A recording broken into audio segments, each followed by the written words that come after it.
अभी सुन रहे हैं बगैवा से टीम धमाका को।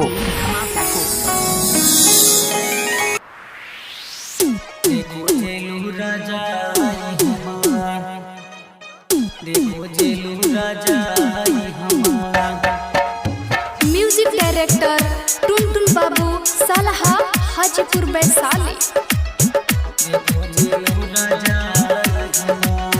चढ़ल जवानी पर काबू नइखे होत अब राजा जी हमार। चढ़ल जवानी पर काबू नइखे होत अब राजा जी हमार। तो छोड़ के आ जाई घरे हे राजा दिल्ली देखो जेलू राजा हमार। तो छोड़ के आ जाई घरे हे राजा दिल्ली देखो जेलू राजा हमार। इलाका किसी का हो धमाका दिवाकर दीवाना भाई का ही होगा। म्यूजिक डायरेक्टर टुनटुन बाबू सालहा हाजीपुर वैशाली। ऐसे ना बोला मंगिया भराई कबले हदी रचाई हो गोली और बारात हमरा दुआरा पे लाई हो।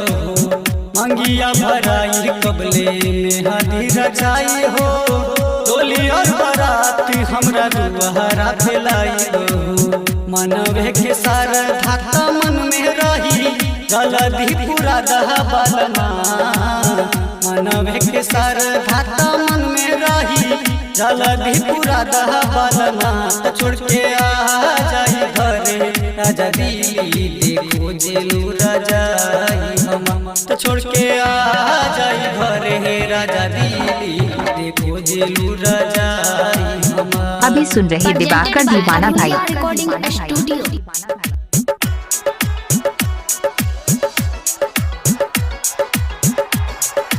म्यूजिक डायरेक्टर टुनटुन बाबू सालहा हाजीपुर वैशाली। चल हट जिला जवार सुपौल डिस्ट्रिक्ट ले चलिए अशोक सैया दिगिया गाम हो। अंगिया भरा के अवले में हादी तू हम के राजा दहा बालना। मंगिया भरा के अवले में हादी तू हम के राजा दहा बालना।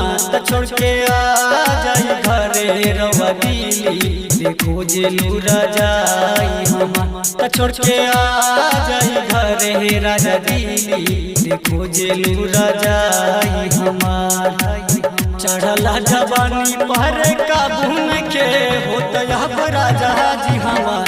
तो छोड़ के आ जाई घरे राजा दिल्ली देखो जेलू राजा हम। देखो जेलू राजा हम। आप सुन रहे हैं दिवाकर दीवाना भाई को।